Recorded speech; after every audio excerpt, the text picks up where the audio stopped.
सीता सोरेन नाराज होकर जब जेएमएम उन्होंने छोड़ा, अपने परिवार पर भी कई आरोप लगाए और बीजेपी की सदस्यता उन्होंने ज्वाइन की। हालांकि उन्होंने लोकसभा का चुनाव लड़ा, लेकिन उसमें सफलता उन्हें नहीं मिल पाई और उसके बाद भी उन्हें सफलता नहीं मिली। तो ऐसे में अब जो कयास लगाए जा रहे हैं, खबरें आ रही हैं, हालांकि अभी इसकी पुष्टि नहीं हो पाई है। सूत्रों के हवाले से जो खबर मिल रही है कि उनकी घर वापसी हो सकती है।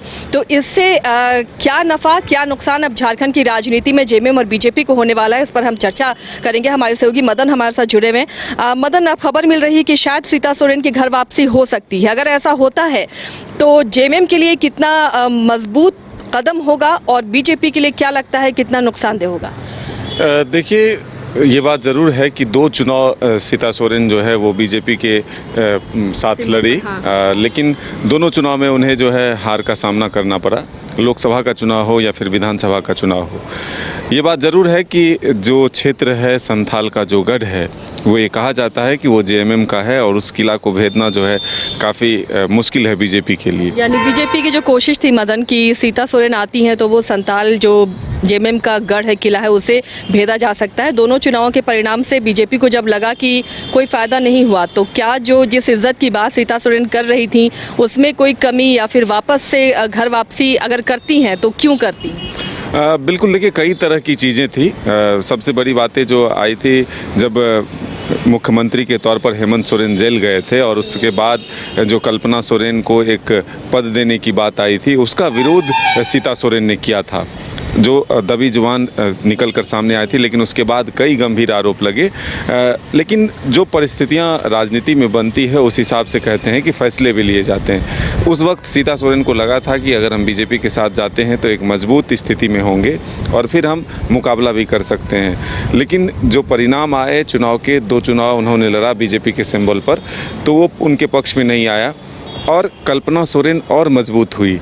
तो अब इस चीज़ को एक तरह से कहें तो डैमेज कंट्रोल या फिर मैनेज करने की स्थिति में हेमंत सोरेन पहुंचे हैं। हेमंत सोरेन ये सभी जानते हैं कि वो सबको लेकर चलने वाले व्यक्ति हैं। ऐसा उनका नेचर है कि वो दुश्मन को भी गले लगाते हैं।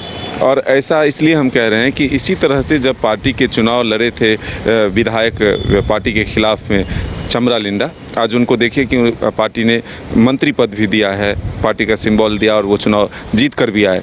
तो ये तभी से कयास लगाए जा रहे थे कि जब ऐसी परिस्थिति बनी है पार्टी में कि जो लोग पार्टी के खिलाफ भी काम करते हैं उनको भी शामिल कराया जा सकता है।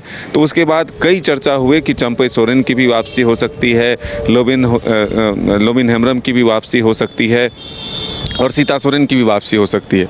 तो अब जो सूत्रों से जानकारी मिल रही है, हालांकि हमने लगातार प्रयास किया है कि उनसे बातचीत की जाए, उनके लोगों से बातचीत की जाए और इस खबर की पुष्टि की जाए, लेकिन जो अंदर से जानकारी मिल रही है कि अपनी राजनीतिक सलाहकार और अपनी बेटियों से विचार विमर्श कर सीता सोरेन जो है वापसी की राह जरूर देख रही है। अब क्या 2 फरवरी को जब दुमका में पार्टी का स्थापना दिवस होगा तो क्या एक मंच पर पूरा परिवार होगा? क्योंकि ये खबर पहले से आ रही है कि कल्पना सोरेन को मजबूत किया जाएगा, एक बड़ी जिम्मेदारी दी जाएगी। तो क्या कल्पना सोरेन के साथ साथ सीता सोरेन की वापसी और सीता सोरेन को भी एक मजबूत स्थिति में पार्टी लाने की कोशिश करेगी? क्योंकि एकजुट होकर परिवार अगर एकजुट रहेगा। मदन देखिए, परिवार एकजुट हो सकता है और कई शिबू सोरेन का भी जब बर्थडे था तो सीता सोरेन और उनकी बेटियां भी नजर आई थी। लेकिन अब राज्यसभा की भी सीटें खाली हो रही हैं राज्य में, तो क्या सीता सोरेन को राज्यसभा भी भेजा जा सकता है जेएमएम कोटे से? यही बातें हैं कि अगर पार्टी को एकजुट करना है, परिवार को एकजुट करना है तो ये कदम उठाया जा सकता है। और सीता सोरेन के एक तरफ अगर कल्पना सोरेन अब विधायक हैं और पार्टी में उन्हें महत्वपूर्ण जिम्मेदारी दी जाती है तो सीता सोरेन को भी राज्यसभा भी भेजा जा सकता है और एक महत्वपूर्ण जिम्मेदारी भी दी जा सकती है, एक पद भी दिया जा सकता है। तो इसी के तहत क्या वापसी हो रही है, ये एक बड़ा विषय है। तो अब देखना होगा कि गुरुजी के आशीर्वाद तो मिल गए हैं, लेकिन अब पार्टी के तरफ से हरी झंडी और दूसरी तरफ जो है एक तरह से कहें तो परिवार में विचार विमर्श, अपनी बेटियों से सलाह, राजनीतिक सलाहकारों से सलाह के बाद ये तस्वीरें निकल कर सामने आ सकती है कि सीता सोरेन 2 फरवरी को दुमका में पार्टी में शामिल हो सकती हैं। चलिए, तो एक बड़ी उपलब्धि फिर से जेएमएम के हाथ लगेगी और ये एक मैसेज जाएगा कि जेएमएम से जो बड़ा नेता हटता है या कोई भी नेता हटता है तो वो दूसरे सिंबल पर वो जीत नहीं सकता।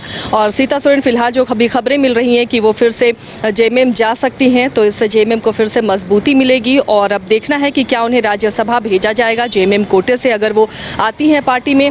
और कल्पना सोरेन का अगर कद बढ़ता है तो सीता सोरेन की भी भूमिका क्या रहेगी, जिस वजह से सीता सोरेन बाहर गई थी। और इधर आपने देखा होगा चुनाव प्रचार में भले ही सीता सोरेन ने परिवार पर कई आरोप लगाए, लेकिन पलटवार नहीं हुआ किसी भी तरह से। न कभी कल्पना सोरेन ने, न कभी हेमंत सोरेन ने सीता सोरेन को लेकर कोई पलटवार किया है, कुछ ऐसी बातें कही हो। तो इसलिए ये परिवार का मामला है और हो सकता है इसे सुलझा लिया गया हो। और जैसे ही सीता सोरेन जेएमएम का दामन थामेंगी वो खबरें भी आपके सामने हम लेकर आएंगे। देखते रहिए न्यूज़ 22 को।